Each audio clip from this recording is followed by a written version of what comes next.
Hi, this is Dina for Splitcoaststampers. In this tutorial, I'll show you 2 ways to make a diagonal double pocket card.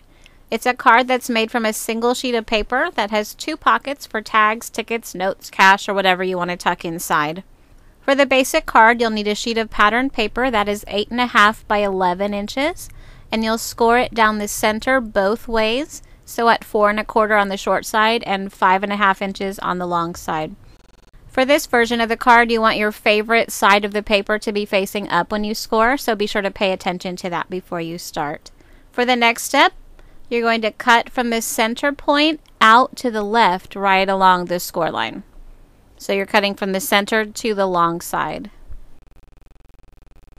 The next step is to fold down the top left corner, and this doesn't have to be an exact measurement, but you do want to make your fold between 3 and 4 inches in. I'm making a mark here at 3 inches from the corner on both sides. So 3 inches across and 3 inches down.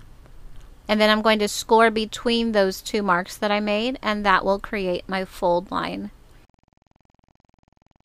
I'm just using my ruler as a guide here to make sure that I have my marks lined up on the same score line. With so many lines together, it's easy for me to get a little bit off, so that helps me keep things straight. I'm going to move to the bottom right corner now and make a similar fold, but this time I'm going to make my marks at 4.25 inches from the corner. I actually only needed to make 1 mark there because I already have a score line at the other 4.25 inch point. I'm going to fold that corner down and crease on the score line, and that is going to be the front pocket of my card. I'm returning my paper to its original position with the cut to the left side, the smaller corner fold at the top left, and I'm going to fold the top quadrant over to the right on the vertical score line. Here I want to line up the edges and then crease the fold line down really well. For this version of the card, which is just a pocket card with no inside, the bottom left panel is going to be folded around to the back, and then you'll fold the corner up over the previous corner fold line. Crease that fold really well, and then you can see how that panel folds up to create the front of the card and gives you a second pocket there. I just glued along the left side of the panels to close that side up because it was more open.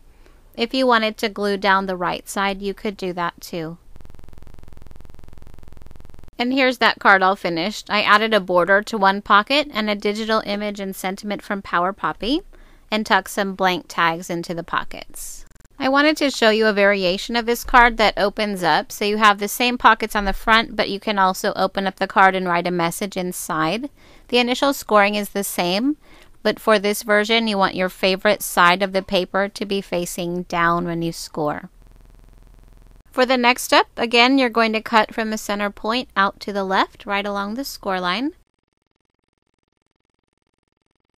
And once again, you'll fold the upper left-hand corner down at 3 inches and the bottom right corner up at 4.25 inches.